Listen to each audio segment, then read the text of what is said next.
Welcome back to Energetically You, where we talk all things optimal wellness, abundant mindset, and wellpreneurship.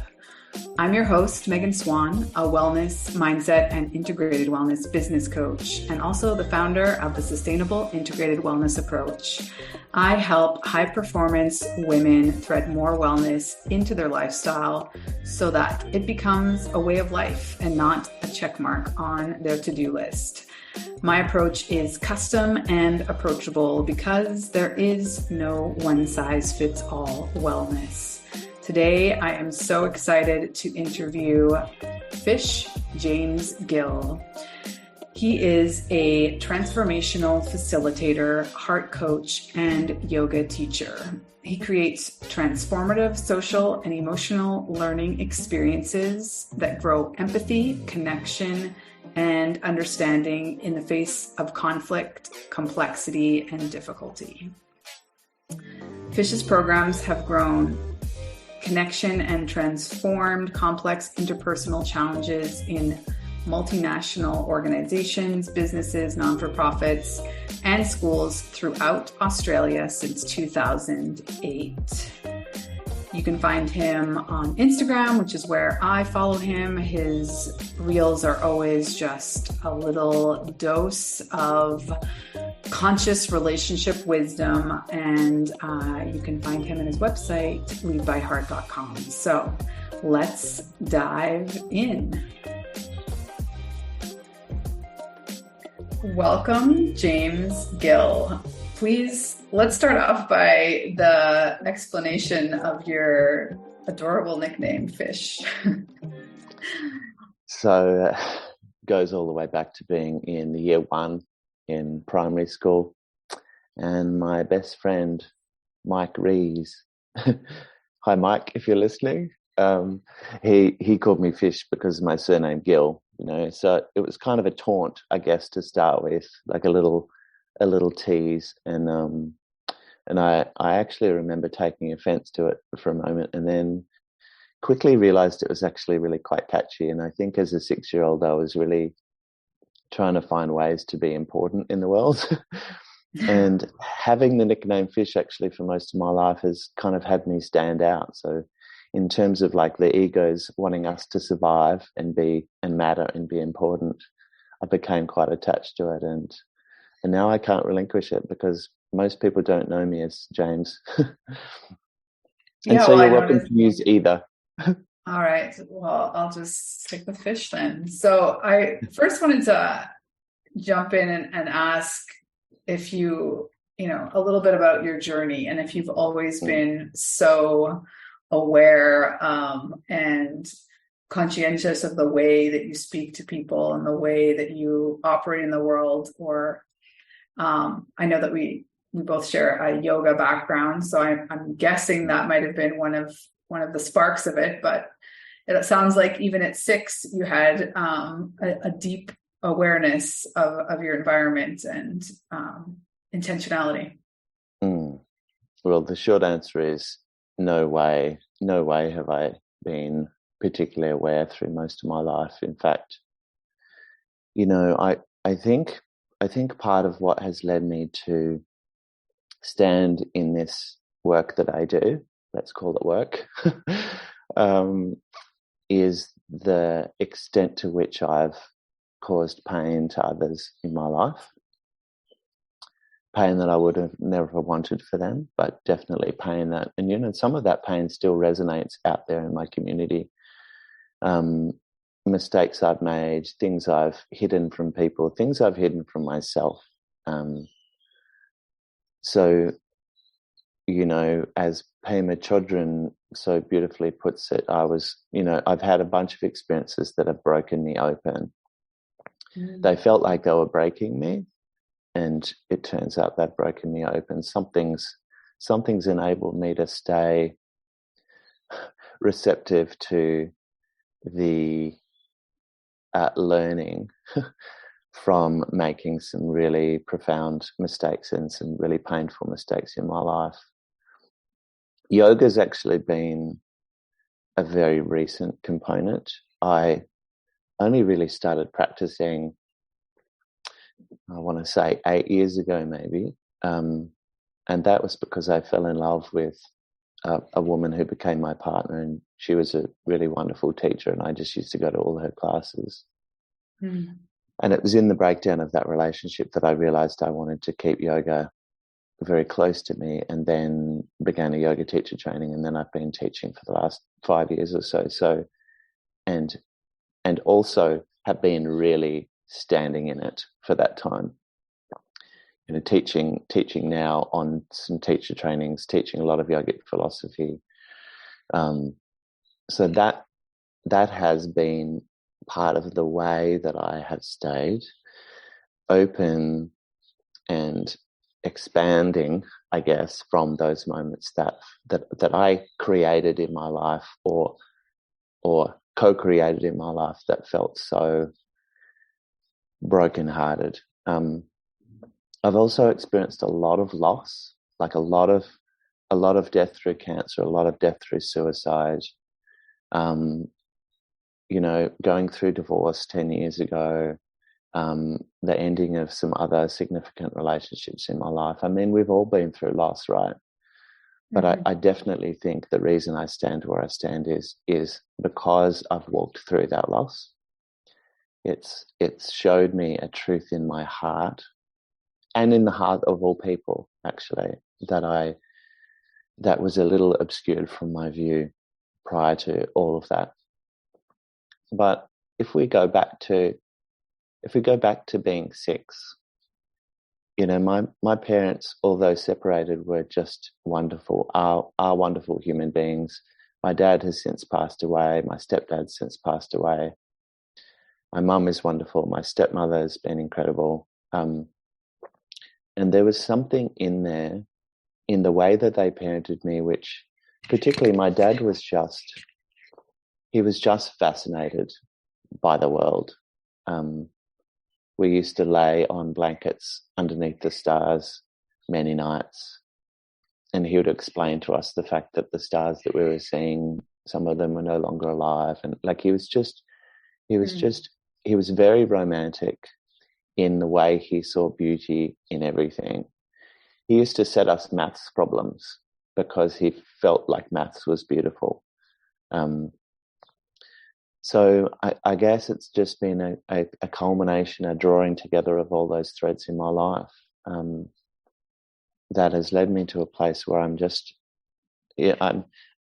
wanting to write a book. I've got no idea quite where to start, but I know the book is going to be about how to fall in love with humanity, because that's what's happened for me.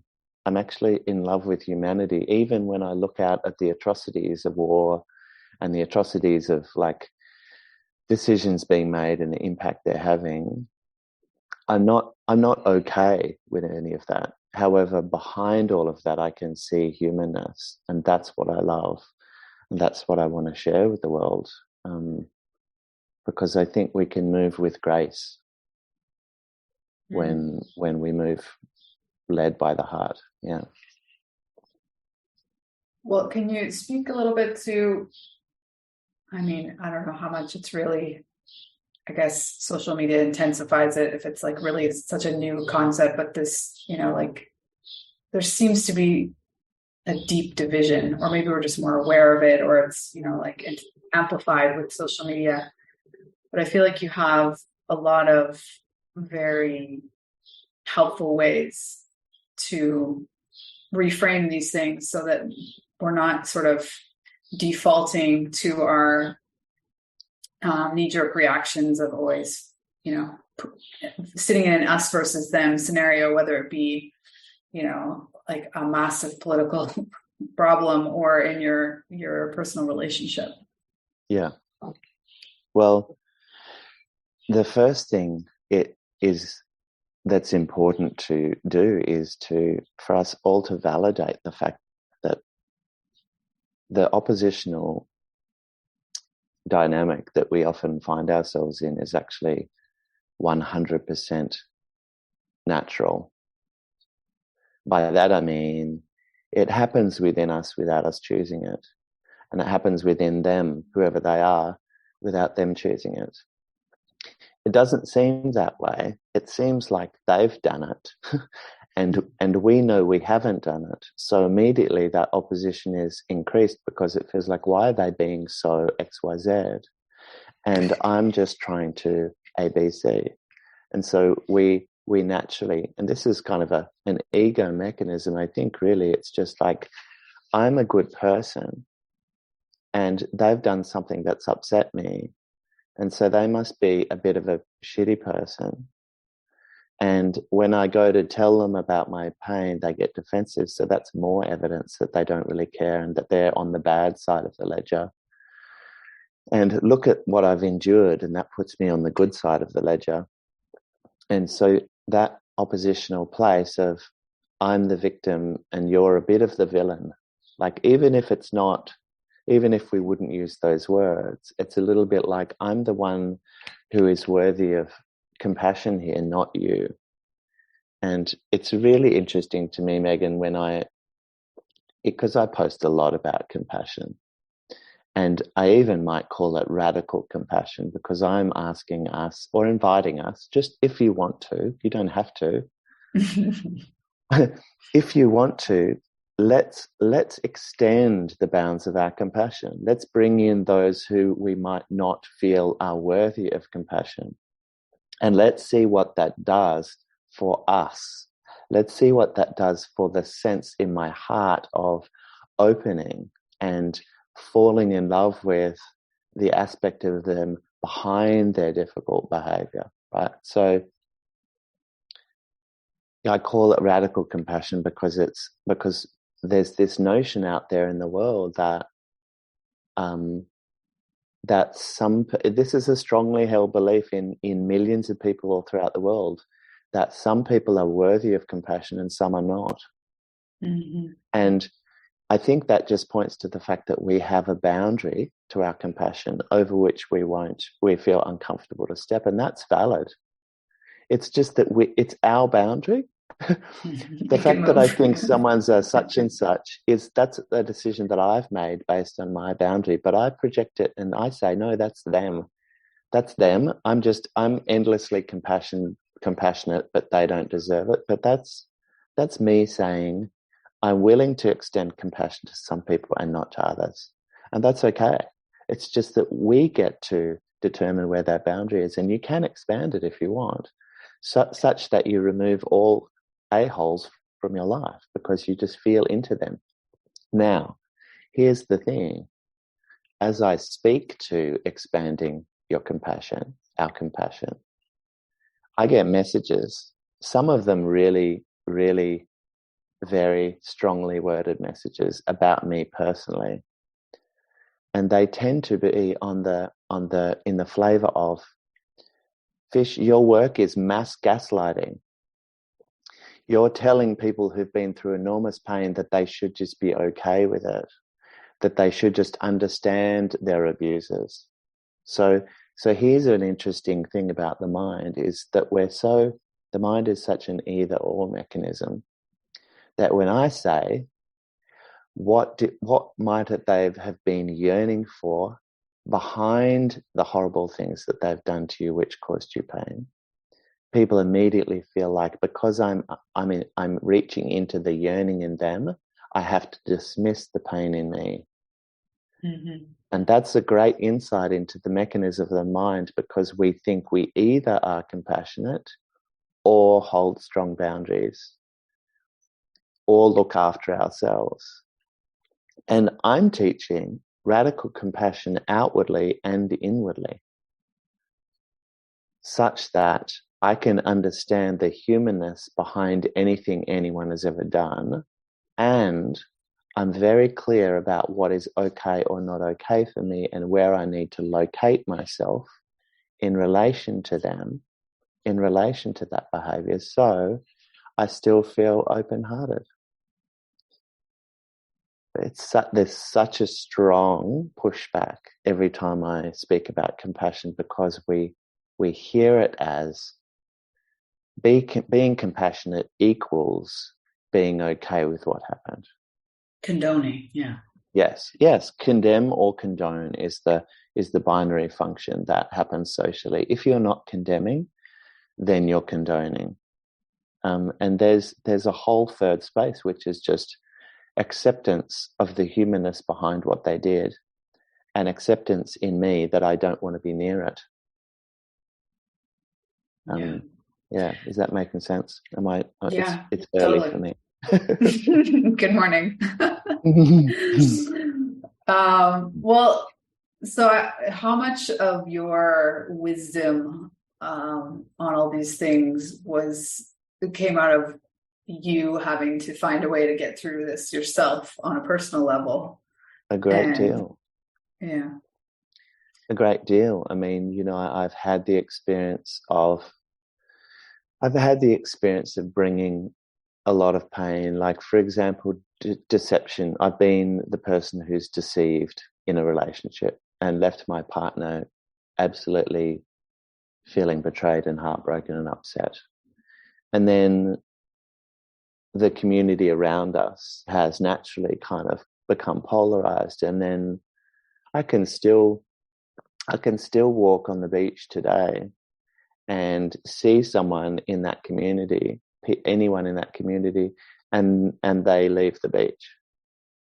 So they're still, that's just an indication of the resonance of pain that still exists through what I did. For me, the learning in that is, can I reach into what's in their heart such that they might need to leave? Which is a whole lot of pain that's in them, that's alive in them. Yes, I didn't ever want that for them, and it's alive in them. And if I was them, I may well do a similar action. So walking through shame has made it critical for me to get that how people respond to that situation makes complete sense. The pain is valid. What they were yearning for that was different to the situation that unfolded is beautiful. They wanted the best. They still want the best. They also probably want me to see that they're still in pain, and that's very natural, and it's so valid. Who of us in pain has never taken some action towards another to show the pain that we're in, so that they really now get it finally? Mm-hmm.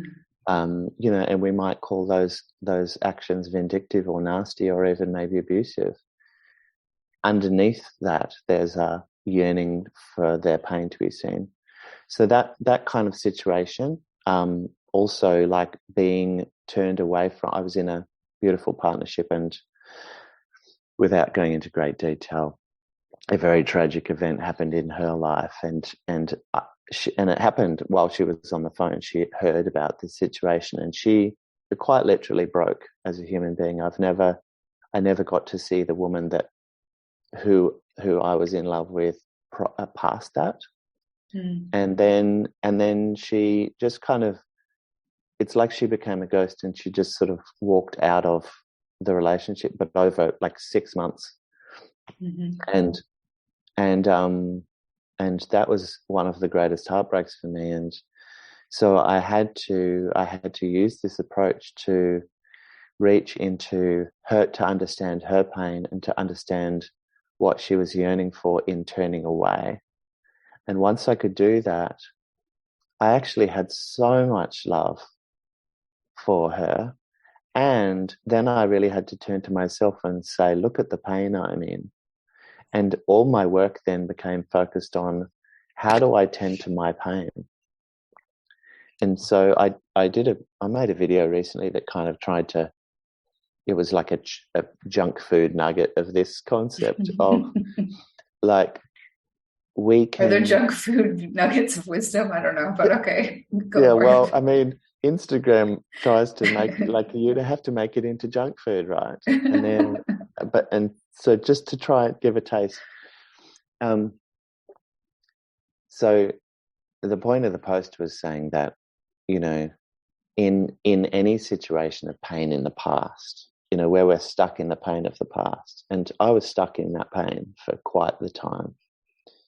When we're stuck in the pain of the past, the mind tends to deal with that by naming them as a pain causer. And we can keep telling that story for months or years.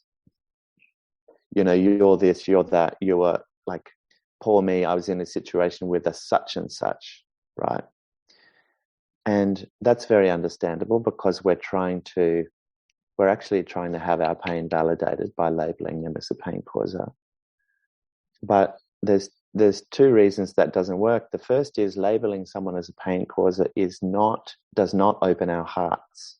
It's not the truth of any human heart that we hate someone else. The truth of the human heart is that we love, or that we're not quite open to love. But hate is actually it's a mistaken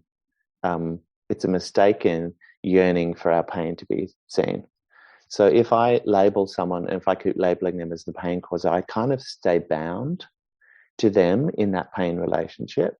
I say, I'm not happy because of you, and if you could go back and undo what you did, then I'd be happy. So I kind of stay locked in the pain with them and to the moment in the past. The second reason why saying someone's a pain causer doesn't actually heal me is because what really needs tending to is the pain in here.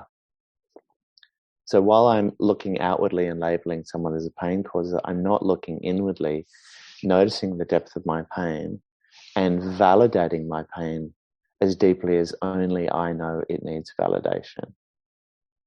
And so for me, 15 months of journaling about the pain I was in and how I was validating, I would write to myself, Fishy, like, it makes so much sense that this long down the track, you're still heartbroken. It still moves me thinking about it, It makes sense to me that you're deeply angry.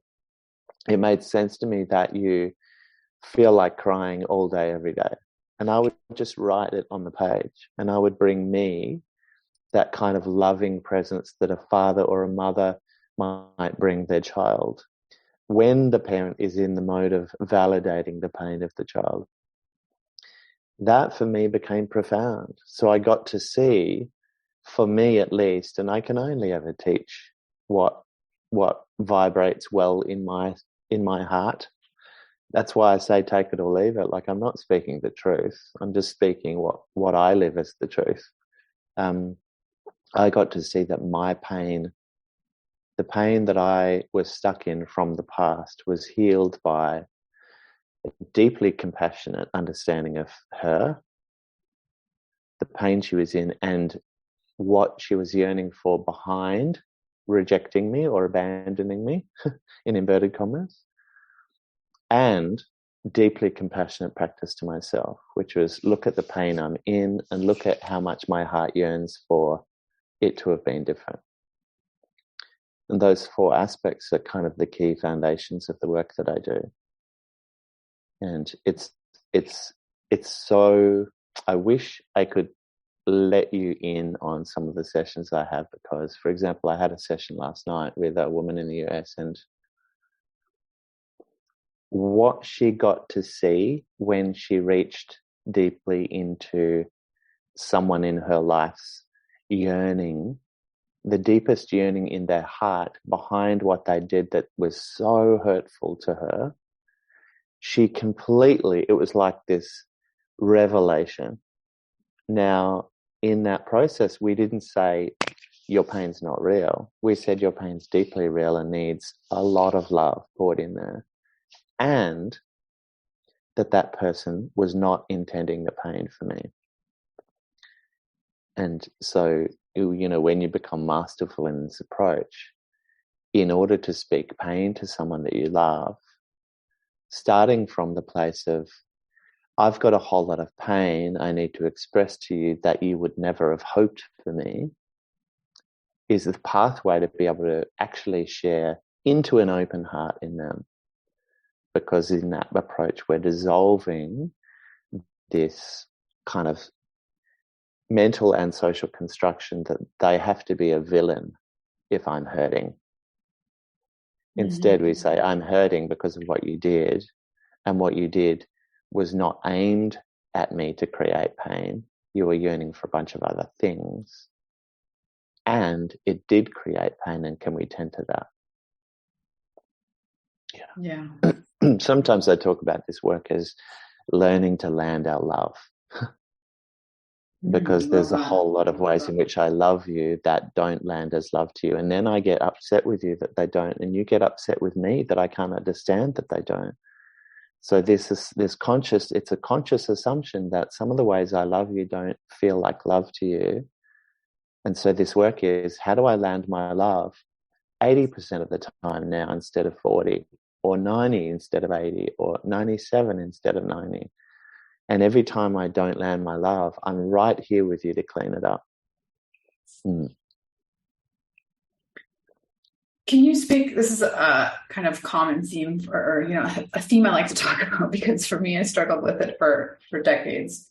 Yeah. Where I was just always, like, it was just so much easier to be angry than it was sad about anything. And yeah, I think it's, at least in North America, and I don't know if you'd include Australia in that culture, is like our culture doesn't really teach us to sit with sadness very well. Firstly, when someone comes to me, and this happens very frequently, and it's very valid, it's very natural, there's nothing wrong with it. I do this as well. Someone comes to me and says, no, you're wrong, Fish. They actually listen to what they did. That is clearly intentional. They clearly wanted to cause me pain. There's clearly bad people in the world. And if you don't agree with me, you're just naive, right? I get that a lot. And perhaps I am. However, every human being I've ever worked with has discovered for themselves some ulterior intention in the heart of another that sets them free. Last night on this call, I asked this client of mine, what pain was that other person yearning to escape from in doing that thing? And that was the moment.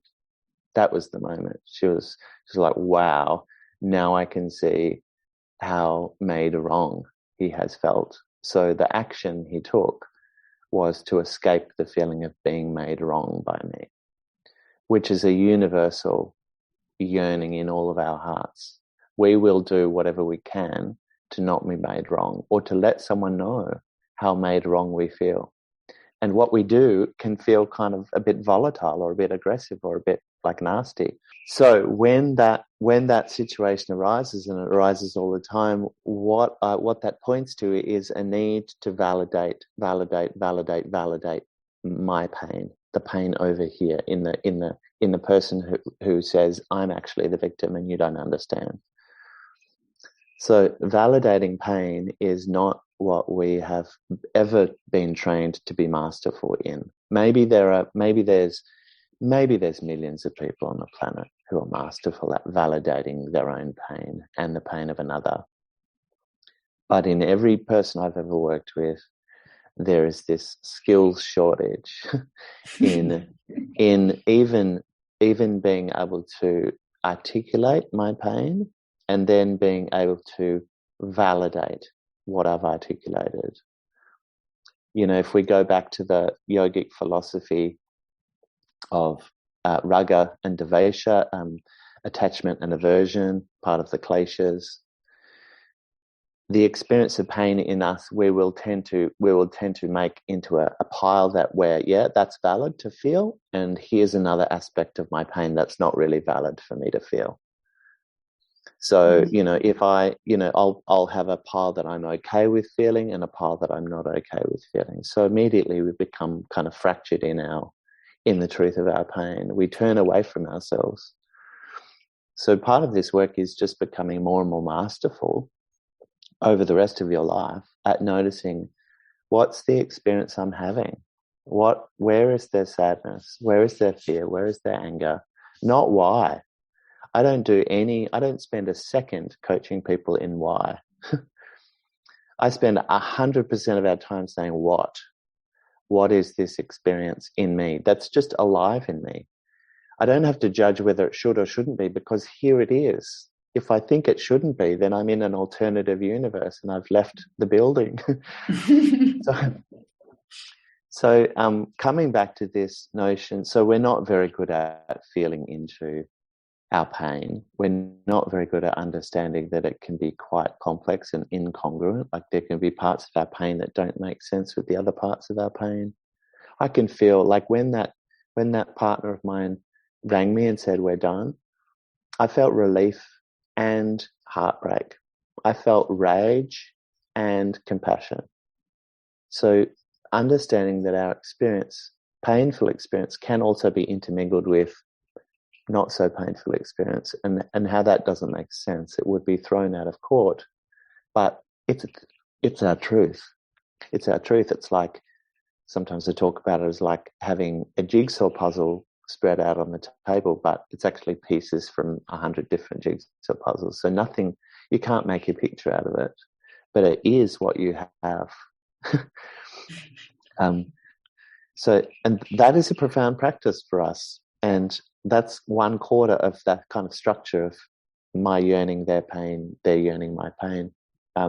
So the more I get to validate my pain and really have it be unquestioned, and really have it be wrapped in context, and really have it be said yes to, and really have it be said, of course I feel that too, the more I start to just feel like my pain can exist, and the less I have to say that anyone is a pain causer.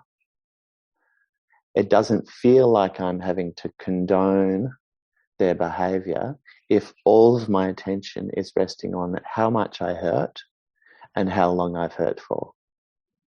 Is that making some sense? Yeah. And then in terms of anger, it's really interesting, the kind of gender thing that happens around anger. You know, men tend to go to anger straight away because it's kind of seen socially as like a powerful thing, or a justified thing, or an okay thing, a strong thing. Maybe that's it, a strong thing. Anger is strong.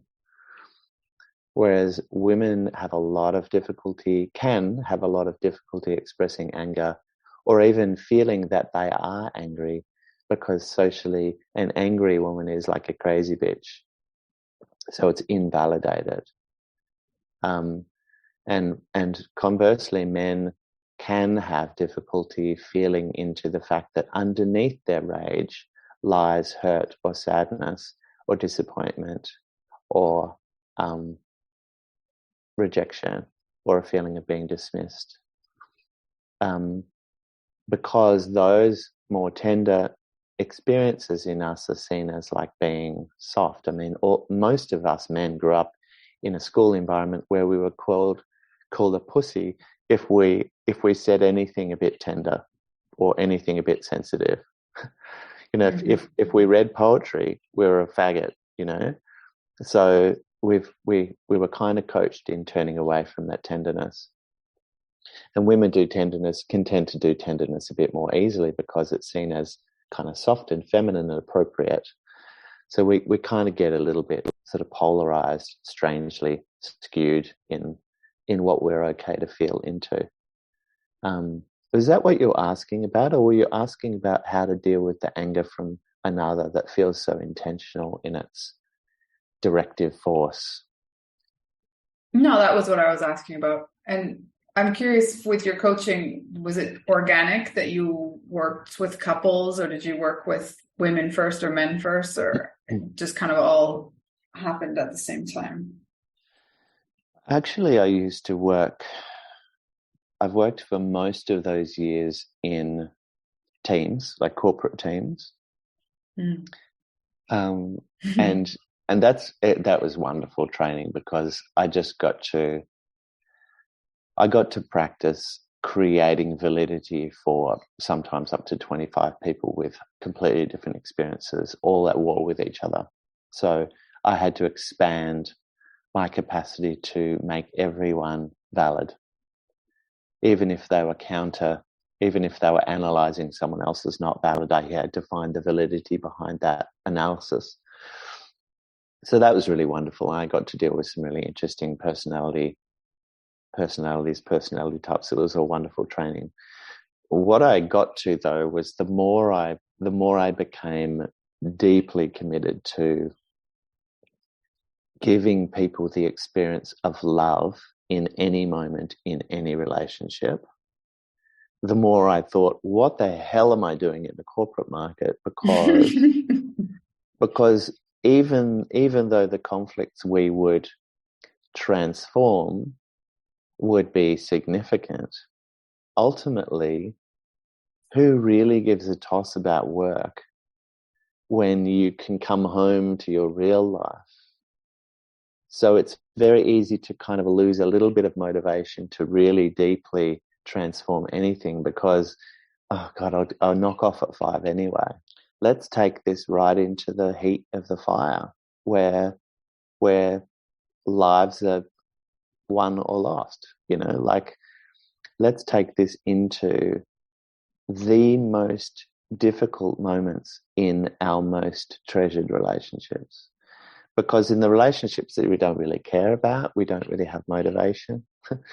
And in the relationships that we are where love, that are going swimmingly, no need for tools. What about we could try to experience love where it had absolutely gone missing in situations where it should never have gone missing, according to us? And that just lights me up.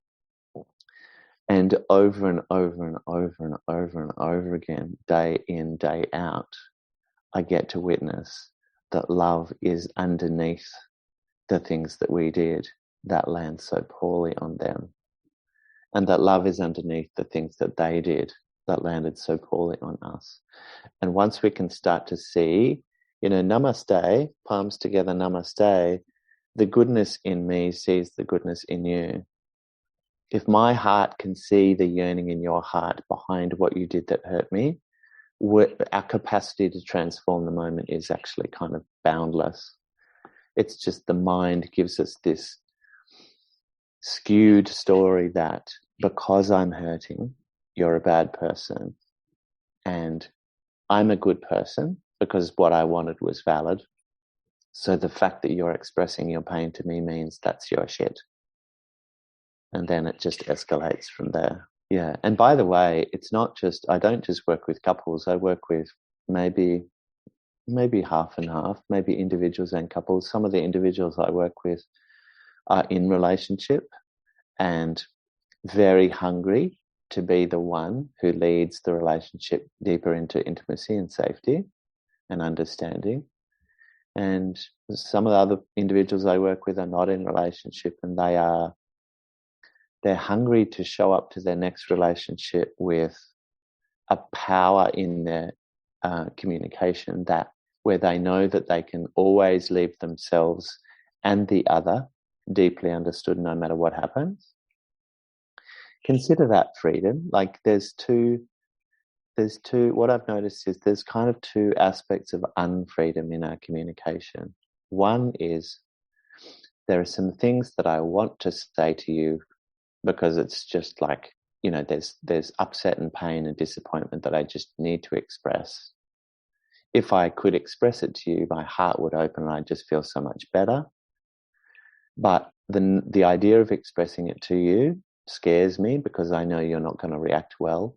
Or I've tried expressing it to you a bunch of ways, really kindly, really aware, like I'm really aware. I'm not being vindictive. I've just expressed to you my upset, and you still shut off or turn away or fight back or dismiss me or argue with me or tell me I'm being ridiculous.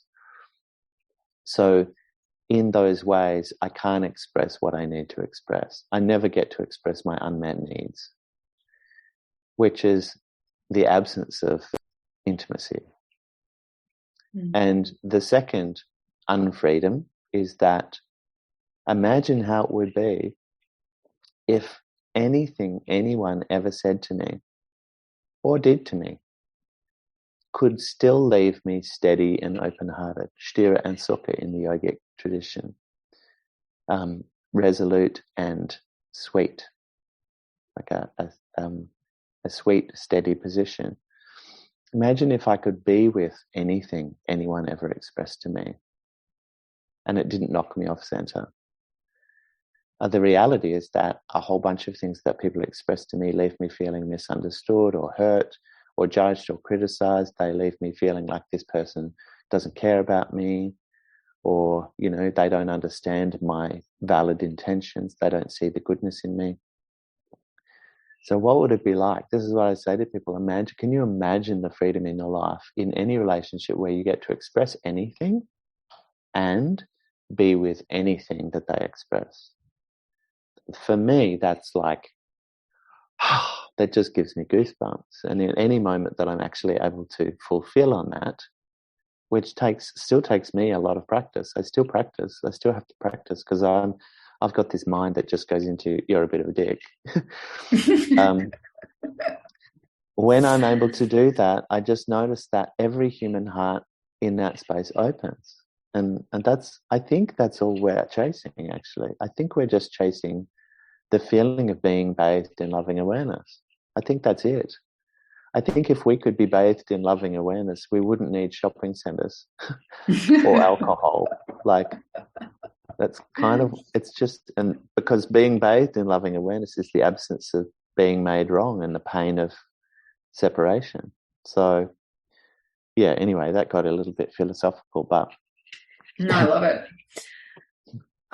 One last question before I'll ask you to share the best way to get in touch with you and all that. So the first category that you referred to of people that you work with, when they're in a point of frustration where they're feeling like they're the leader of, having a more conscious communication or relationship, and, maybe they feel like they're planting seeds and they're not being germinated as such. Yeah. What are some tools, or is it just all the personal work to be completely 100% okay with whatever you're receiving? I love the fact that you've used the analogy of planting seeds and they're not being germinated. Like, I've done the planting and you're not doing the germinating. I'm going to use that because it's such a skillful expression of exactly what the mind does. I have, when I've worked with couples before, I've had one couple message me saying someone's not using the tools, and the other person chimes in on a group chat saying, yeah, someone's not, which really is an indication that I'm trying here. Why are you not meeting me? So it's very common and also very valid to think that relationship is 50-50, right? That wouldn't be widely disputed, right?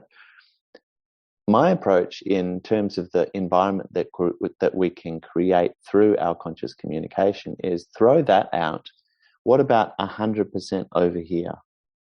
What about if I am 100% responsible for the environment I create for me and them in my communication? Now, let me distinguish responsibility from blame.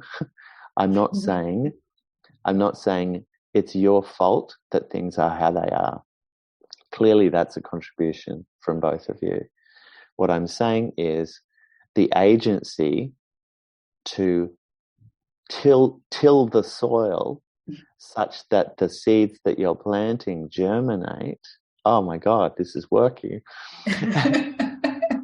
You have the agency to till the soil. You have the agency to create the ground of compassion into which the seeds of your longing for things to be better will germinate.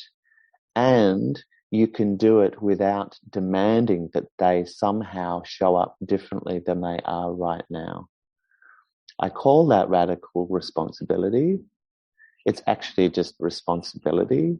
But the reason I use the word radical is because it feels to me at the start like I'm having to do this for them. And I get another lot of messages I get is like, I'm sick of doing this for them. I'm not going to do this for them anymore.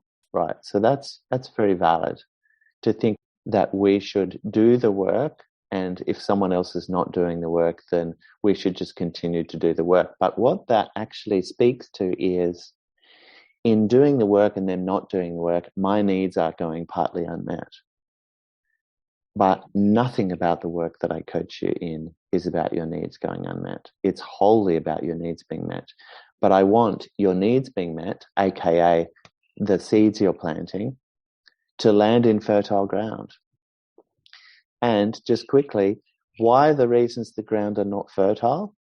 Because this person has a human mind which goes into yes or no, me versus you, right and wrong, as soon as a moment of uncertainty arises. So count on the ground not being fertile in them. Because guess what? The ground is also not fertile in us when they plant seeds. How many times have they tried to express their pain to us and we've gone, no, I think you've got it all wrong? How many times have we not been willing to come right over onto their side because we're waiting, it's theirs to clean up, aka it's their fault.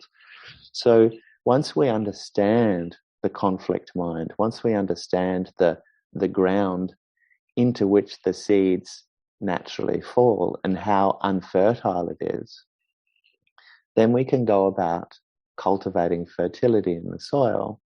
And so I know that's all very sort of philosophical. So practically what that sounds like is, my love, yesterday, when you told me I shouldn't have got that brand of paint, it left me feeling dismissed and belittled, as if you don't think I'm capable of choosing paint for myself. I felt criticized and made wrong by you. And I understand that that's never what you would hope me to feel in that moment. I imagine that what you might have been yearning for is that I get the right brand of paint so we don't have to go and spend twice as much. And some of the frustration you might have been expressing was the young guy at the shop should have known that because that's his job. So you were yearning for me to feel how frustrated you were at this situation. You were yearning for me to have chosen the right paint. You want us to have savings. So you don't want us spending money on excess paint. So you wanted these beautiful things for us. And at the time, it landed like a whole crock of shit for me. Here are some of the ways, my love, that you might have expressed that to me in such a way as it didn't feel so critical to me. Could we try that? So notice that the cultivation of the soil over there is, I said, you're not the villain. You would never want the upset that is present for me right now. And I'm going to speak to you about the upset, but I'm also going to honor the goodness in your heart. And then we're going to find a way together how you get to land the goodness in your heart in such a way as it doesn't feel like ungoodness for me. That analogy of the seed landing and not germinating, you not germinating them, is so wonderful, Megan. Such a deep insight into this work, because we go, I've done the seed planting, you're meant to do the germination. If I don't, this maybe is not going to work, and you don't care. But the soil is barren. We can guarantee it. The soil is barren because we have the mind that says right, wrong, right, wrong, right, wrong, right, wrong, should, shouldn't, like in every moment. So we have to lead them into a place where their mind starts to follow a different path, which is the compassionate path. Love that. So you're starting a course, I seem to remember reading, or you told me, soon-ish. So there's, if anyone has tried to put together an online course, there can be a whole lot of things that kind of are barriers. I'm the barrier, by the way. I've been so busy that my content creation hasn't happened as fast as I want. I'm wanting the online course to be out I'm thinking maybe September. So that will be, I think that will be a 6-week self-paced, well, you get weekly admission to to the next week of the course. And that's going to step you through. You're going to do your own learning in terms of the progression of the tools without coaching support from me. But there is like a little community forum where you get to post your questions and your struggles and your wins. So on top of that, there's the opportunity to work with me in a small group online coaching program with just 8 people in it, people from all over the world in all kinds of different relationships. That's got the added benefit of the fact that, where the wisdom that we can glean from others using the tools in their lives is like, oh my God, now I get it. Like I can have a participant not really quite get what I'm saying, and then they listen to someone else and how they've used it with their daughter, relationship with their 16-year-old daughter, and then they're like, oh, now I get it. and at the moment they're booked up until November, but stay tuned because I might be releasing more. And then 1-to-1, I'm also booked up until November, but there's a wait list. There's a wait list for the online group as well. And 1-to-1 or 1-to-2, if you're a couple, just looks like a 12-week program with 7 individual calls like this, where can be much more personal attention paid to your specific scenario. But interestingly, that comes without the benefit of hearing how a community goes through this work together. So, and then on top of that, there are retreats. So I've got retreats happening on the east coast of Australia in July and November, and I'm actually really wanting to go to California next year, and also I really want to come to Canada. I really want to go to BC. There's something calling me there. And so US in 2023 and Bali in 2023, maybe around about April, back in Perth. So, I mean, it's clear through the expansion of this work even in the last 6 months, my life will be traveling all around the world and meeting people who are courageous enough. This is the key, to be courageous enough to let go of your story. Do you know Michael Stone? Do you know Michael Stone, the yogic teacher and Zen teacher? He's no longer with us, but he's Canadian. He has a podcast called Awake in the World. And he talks about transformation as being, transformation happens when the story that we are telling about the moment and about the person behind the moment changes forever.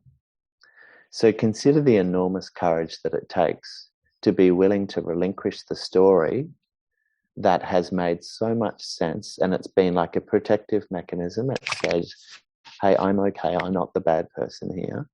We need to relinquish a story in favor of an alternative story, which, by the way, when we find it, is much more deeply fulfilling. But to start with, we need to entertain the idea that we might need to relinquish a story. And that's kind of terrifying, particularly when we've been in really hurtful situations, where we've been heartbroken or criticized or left or fearful. So such courageous work. Yeah. But so I've just got a future where I just get to meet courageous people who want more love. Isn't that amazing? It's beautiful. Have you never been to British Columbia? I've never have. I feel like, you'd fit right in. You're going to love it. I never have. And something's really calling. Really. I've even been going onto Google Earth and just like zooming in. Amazing. Little inlets and mountaintops. And I'm just like, oh, yeah, I'll be there sometime. Yeah. Beautiful. Well, I definitely feel like we're going to be meeting in person at some point in some place. I don't know. I love that, Megan. Thank you. And I honor the work that you do, and your fierce commitment for human beings. I really do, and I feel privileged to chat to you. Oh, thank you, Fish. So I'll share all of your links in the show notes, unless there's anything else you wanted to point people to, send you loving messages on Instagram. or vitriolic ones. They all add to my understanding of the work. Instagram James_Fish_Gill. And then if you want to kind of hear more of these kind of interviews, if you want to go a little bit more deeply into each of the facets of my work, then if you go to leadbyheart.com and go to news, then you'll be guided to the podcast interviews that I've done in the past and lots of juicy things to chat about there. But thank you so much for your time. Thank you, and we'll be in touch. Awesome.